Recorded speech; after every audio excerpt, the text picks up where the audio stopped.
അസ്സലാമലൈക്കും വറഹ്മത്തുള്ളാഹി വബറകാത്തു. ഇതെല്ലാ സുഹൃത്തുക്കളെ, ഞാൻ ചെറിയൊരു വിഷയമായിട്ട് നിങ്ങളുടെ മുമ്പിൽ വന്നതെന്ന് വെച്ച് കഴിഞ്ഞാൽ ഖത്തറിനെ പറ്റി രണ്ട് വാക്ക് സംസാരിക്കാമായിരുന്നു. കാരണം നമ്മുടെ ഉപരോധത്തെ അതിജീവിച്ച നമ്മുടെ ഖത്തർ നിലപാടിന്റെ രാജകുമാരൻ നമ്മുടെ ഷെയ്ഖ് തമീം അൽ താനി, അള്ളാഹു ആഫിയത്ത് ദീർഘായുസ്സിന് കൊടുക്കുമാറാകട്ടെ, ആമീൻ.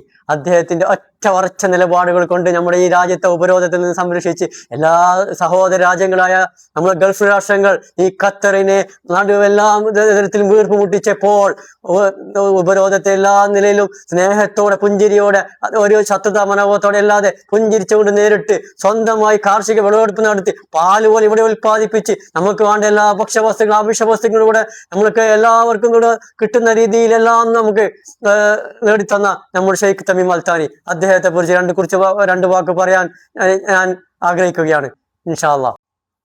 അതെ, ഉപരോധത്തെ അതിജീവിച്ച ലോകത്തെ തന്നെ ഞെട്ടിച്ച ഖത്തറിന്റെ കഥ അതാ ഞാൻ നിങ്ങളുടെ മുമ്പിൽ തുറന്നിടുകയാണ്. നമ്മുടെ തൊട്ടുമുള്ള രാജ്യങ്ങൾ അതിർത്തികൾ അടച്ചു, വിമാനങ്ങൾ വിലക്കി, കപ്പലുകൾ തടഞ്ഞു, ഭക്ഷണവും മരുന്നും എത്തുന്ന വഴികൾ മൊത്തം അടച്ചു. നമ്മുടെ സഹോദര രാഷ്ട്രങ്ങൾ പോലും ലോകം വിചാരിച്ചത് ഒറ്റ കാര്യമാണ്, ഖത്തർ ഇനി തകരും. പക്ഷേ ഏതാനും വർഷങ്ങൾക്കുള്ളിൽ സംഭവിച്ചത് ചരിത്രമായിരുന്നു. ഇന്ന് ഈ ലോകത്തിലെ ഏറ്റവും സമ്പന്ന രാജ്യങ്ങളിൽ ഒന്നായി ലോകകപ്പ് വരെ സംഘടിപ്പിച്ച ഖത്തർ എങ്ങനെ ഈ നിലയിലേക്ക് എത്തി? ഈ കഥയിൽ ഒരു അച്ഛനുണ്ട്, ഒരു മകനുണ്ട്, ഒരു രാജ്യത്തിന്റെ ദീർഘദർശനമുണ്ട്. കുറച്ച് പതിറ്റാണ്ടുകൾക്ക് മുമ്പ് ഇത് ചെറിയൊരു മരുഭൂമി രാജ്യമായിരുന്നു. ജനസംഖ്യ കുറവ്, അടിസ്ഥാന സൗകര്യങ്ങൾ പരിമിതം. എന്നാൽ പ്രകൃതി ഖത്തറിന് നൽകിയ ഏറ്റവും വലിയ സമ്പത്ത് വടക്കൻ സമുദ്രപാത പ്രദേശത്തുള്ള പ്രകൃതിവാതക ശേഖരമായിരുന്നു. ലോകത്തിലെ ഏറ്റവും വലിയ പ്രകൃതിവാതക ശേഖരങ്ങളിൽ ഒന്നായി ഇത് രാജ്യത്തിന്റെ സാമ്പത്തിക ഭാവി മാറ്റിമറിച്ചു. പക്ഷേ പ്രകൃതി സമ്പത്ത് മാത്രം മാർദിയാകില്ല, അതിനെ എങ്ങനെ ഉപയോഗിക്കുന്നു എന്നതാണ് ഒരു രാജ്യത്തിന്റെ ഭാവി. അഹമ്മദ് ബിൻ ഖലീഫയുടെ ദീർഘദർശനം. 1995 Sheikh Ahmad bin Khalifa Al Thani അധികാരത്തിലെത്തി. അദ്ദേഹം ഒരു പ്രധാന ചിന്ത മുന്നോട്ട് വെച്ചു. എണ്ണയും വാതകവും ഒരു നാൾ തീരും, പക്ഷേ അറിവും വിദ്യാഭ്യാസവും നിക്ഷേപവും തുടരും. അതിനാലാണ് വിദ്യാഭ്യാസം, ആരോഗ്യം, അടിസ്ഥാന സൗകര്യങ്ങൾ, ആഗോള നിക്ഷേപങ്ങൾ എന്നിവ വലിയ മാറ്റങ്ങൾ ആരംഭിച്ചത്.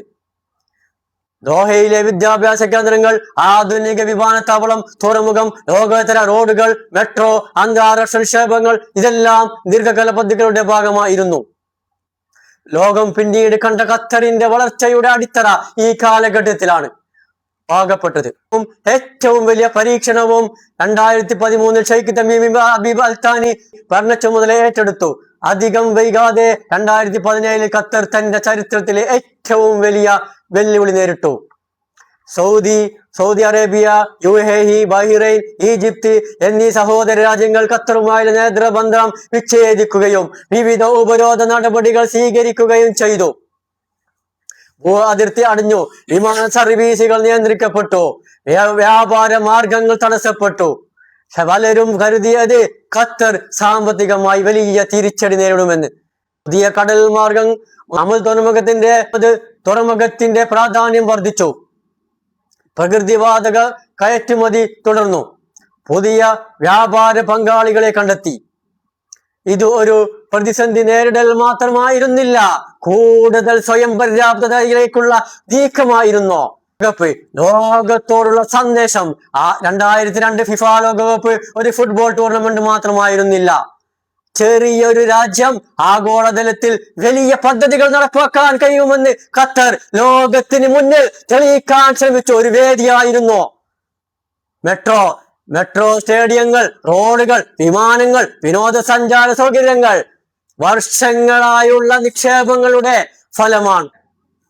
ഇന്ന് ഖത്തർ പ്രകൃതിവാതക കയറ്റുമതിയിലെ പ്രധാന രാജ്യങ്ങളിൽ ഒന്നാണ്. സാമ്പത്തിക വൈവിധ്യങ്ങൾ കാരണം വിനോദസഞ്ചാരം, കായിക രംഗം, വിദ്യാഭ്യാസം, സാങ്കേതിക വിദ്യ എന്നിവയിലും രാജ്യം കൂടുതൽ ശ്രദ്ധ ആകർഷിച്ചു. വലിയ ഉപരോധം, പക്ഷേ കീഴടങ്ങാതെ മുന്നോട്ട് പോയ ഒരു നേതൃത്വം. ഷെയ്ഖ് അഹമ്മദ് പാകിയ അടിത്തറ, ഷെയ്ഖ് തമീം നേരിട്ട പരീക്ഷണം.